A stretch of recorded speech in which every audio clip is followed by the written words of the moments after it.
morning, Joel. Thanks for being with us on your Monday. Hi, good morning, Marky. Thank you. So, for starters, this meeting between Blinken and Xi Jinping wasn't always guaranteed, right? So what does that signal to you, and how consequential is this meeting today? Yeah, this is a very good sign for this meeting out in Beijing, where Secretary Blinken going to China really is making the most consequential trip to China of an American leader since the early 1970s, since President Nixon and Henry Kissinger opened up China. And for him to meet with the President Xi implies that he is laying the groundwork for a meeting between President Biden and President Xi, a summit where they're going to discuss the whole range of issues, something they've been talking about in phone calls.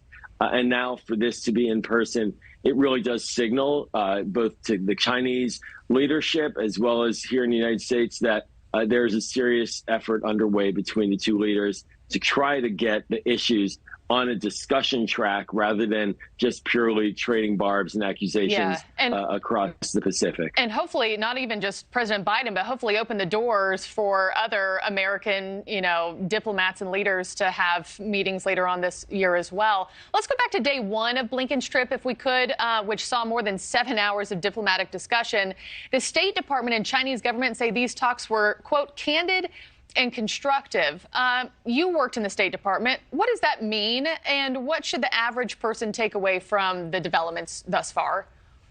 Yeah, you nailed it, Marky. Look, candid and constructive or diplomatic speak for direct and difficult. And what that means is that there are real issues here in this relationship that matter.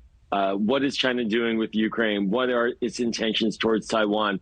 How about the economic relationship and the tensions in the Pacific and human rights issues to boot? So Secretary Blinken has certainly laid those out, put American positions on the table, but did so in a way where it wasn't a discussion to end discussions, but a discussion to open up the aperture. As you mentioned a moment ago as well, there are many senior officials in the United States that are going to want to engage China. Our Commerce Secretary, Climate Envoy, you name it. There's a lot of business. So these are hard discussions, but clearly trying to put the best face on it publicly to show that this is the beginning of a process, not the end of one. And what's the best that we can really hope for here? Is it just stabilization? Do you think this trip will overall have any sort of impact on U.S.-China relations that'll be, palpable for us to feel here at home? Or is this just show? Well, it's got to be more than show. There have been tensions mounting for years now, and this is across administrations. President Trump's administration, prior to that, President Obama as well. And so this is hopefully going to lead to a process. I wouldn't be surprised if we see some type of summit process like we had with the Soviet Union during the Cold War, where there are continual engagements on the whole variety of issues.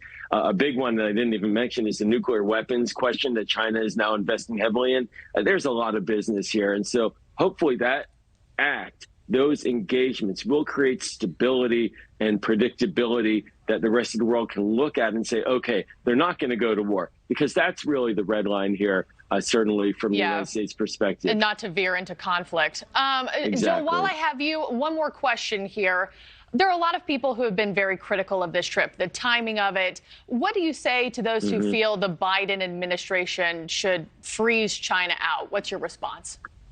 Well, one, it's impossible to freeze China out. It's the second, if not the first, global leading economy in the world, 1.4 billion people. It's engaging around the world, and diplomacy is about getting in the face, quite frankly, of your adversaries and figuring out what the contours of the relationship are. So this is not a gift to China. What this is an extension of American power through words. And for that, it's a very important visit.